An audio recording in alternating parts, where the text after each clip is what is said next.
This is Shalise Sedgwick. I apologize. I have a sore throat, and so I am going to try and speak clearly and loud so that you can hear me and understand me. But my questions for this week were based on the question of what is the role of school in society? And my initial question was, how do schools encourage growth of children into upstanding citizens and contributing members of their communities?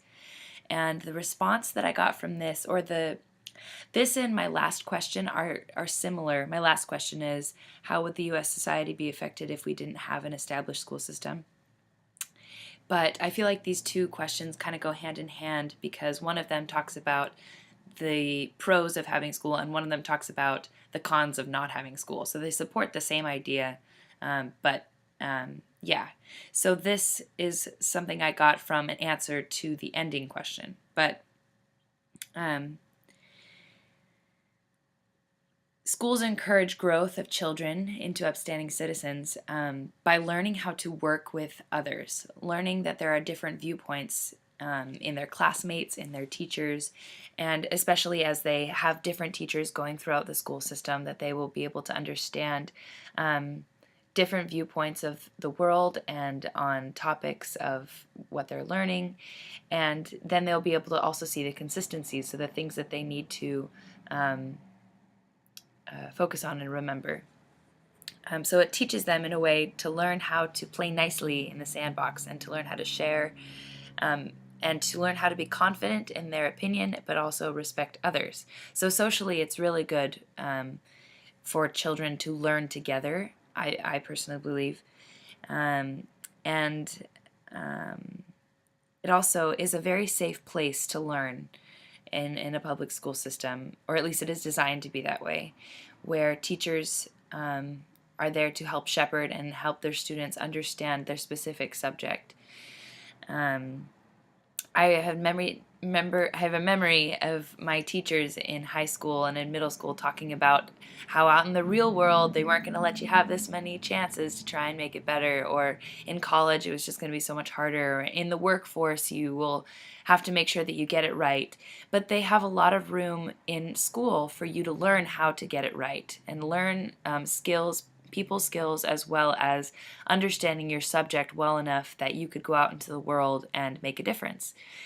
So it's encouraging and also helping you to have a little bit of a reality check in the school system. The second question I have is, can the role of schools be fulfilled through homeschooling program? The answer is yes. I had multiple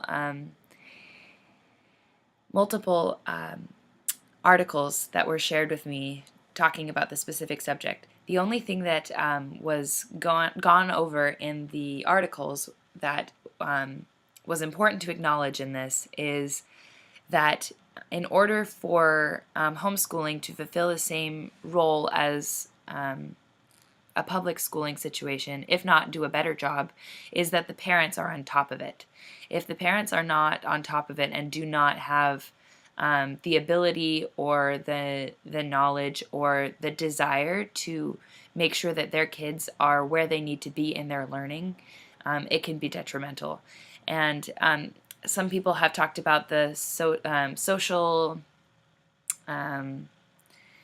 consequences of not going to a public school and doing homeschooling, but there are many programs in the homeschooling community that help homeschooling kids get together.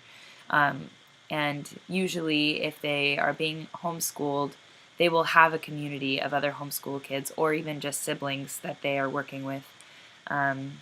So the social repercussions are not necessarily a problem, especially if the parents are on top of it and trying to give their children the best education that they can and helping them develop into upstanding citizens.